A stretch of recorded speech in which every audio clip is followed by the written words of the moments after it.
हे न होण्याकरिता सामाजिक समजदारी असणं आवश्यक झालेलं आहे आणि सामाजिक समजदारीचं शिक्षण हे प्रत्येकाला मिळालं पाहिजे, तर असे प्रसंग घडणार नाही.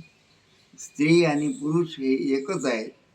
हे भिन्न लिंगी असले तरी ते त्यांची भावना, श्रद्धा किंवा त्यांची वागण्याची जी पद्धत असते ती एकच आहे आणि ती प्रत्येक माणसाने ते आपलं कर्तव्य पार पाडायला पाहिजे. स्त्री हे देवी आहे, देवीचं रूप आहे. त्या स्त्रीचे आपण निर्वसना करताना आपण तिच्यासंग त्या भावनेनं वागलं तर स्त्रीवर अत्याचार होणार नाही.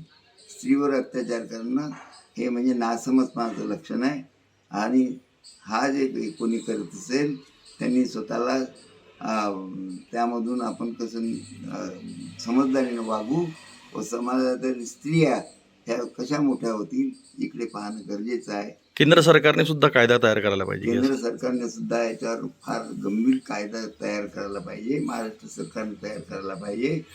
कायदा बनवून चालत नाही, त्याची अंमलबजावणी झाली पाहिजे आणि ती अंमलबजावणी कठोरप्रमाणे झाली तर असे प्रसंग घडणार नाही. सरकारने याची प्रथम दर्शनी याची दखल घेतली पाहिजे व त्या पद्धतीनं आपण कार्य सुरू केलं पाहिजे. तळागाळातल्या लोकांना ही गोष्ट माहिती झाली पाहिजे, म्हणजे स्त्रियांचं रक्षण आपोआप होईल.